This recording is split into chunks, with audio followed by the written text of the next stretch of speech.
Hello, my name is Lori Brown-Goodwine, and I'd like to talk about ethics and spirituality as is defined today and what I've encountered once I did do some of the readings and how I redefined my definitions.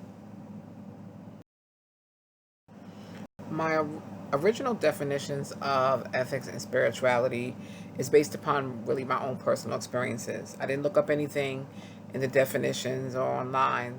I just pretty much put together what I felt it was.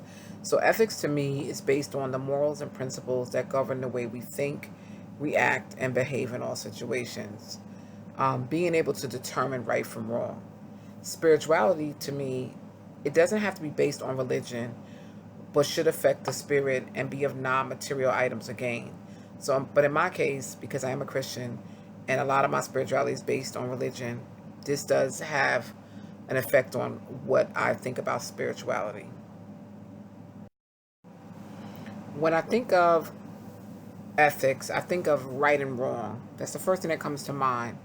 Um, and I noticed a few items and images that came close to the way I feel about my ethics and my decisions that I use within my ethics day to day. So, a few quotes are here. There is no right way to do a wrong thing. And I truly believe that, but it's about determining what actually is wrong. Could be different for different people based upon their background, spiritual experiences, cultures, economic status. It's a lot that plays a part into that. So it's about determining what's really wrong.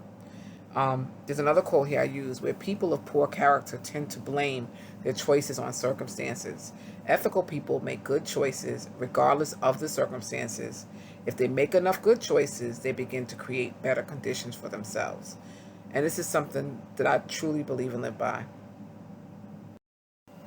In terms of spirituality to me is something that is like internal, and people tend to base their spirituality primarily around religion.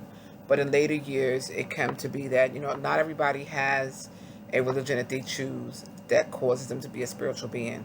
Some people don't want to worship or believe in some type of doctrine or guideline for the way they live their life, but they do feel a spirit of a higher being around them. Um, so that is one thing that we have to take into account. Although I feel that my religion is one of the main bases of my spirituality. So overall, after reading the articles and the book that we have for this course, some of my definitions have changed. I've included a few more items that would fall more so in my definitions, but I still haven't taken out what I originally had cited.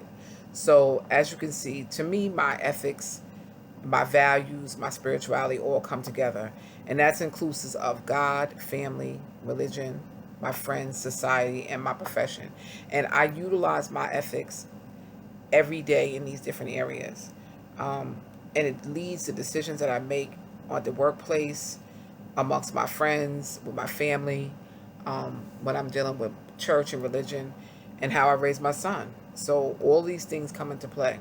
So my new definition basically is that this is based on morals and principles for ethics. It is that govern the way we think, react, and behave in all situations, being able to determine right from wrong. Ethics is also a concern for all people and makes sense to develop a planetary ethic where we can all have some common ground. That point really hit home because if everybody has different ethics from different reasons and backgrounds and cultures and where they come from and how they were raised, it's very hard to come to a common ground. But it would do us some justice if we could put in the hard work of kind of trying to come to a planetary ethic where we respect all human beings and could design a definition where people can just, even if you don't agree with them, you just kind of understand. The spirituality, what I've added to my definition is pretty much toward the end, is that spirituality usually adds a transformative urgency to the question of identity. So what I didn't incorporate before was about how your spirituality really incorporates your identity. How do you define yourself? Who are you? What do you represent? So based upon your spirituality, because it leads so much of the decisions or the doctrine, if you're a Christian or if you're a Muslim or a Jew, it leads so much about how you live your life, you also have to take an account of how it forms your identity as a part of spirituality. And that pretty much concludes my presentation. Hope to hear from you all. Thank you.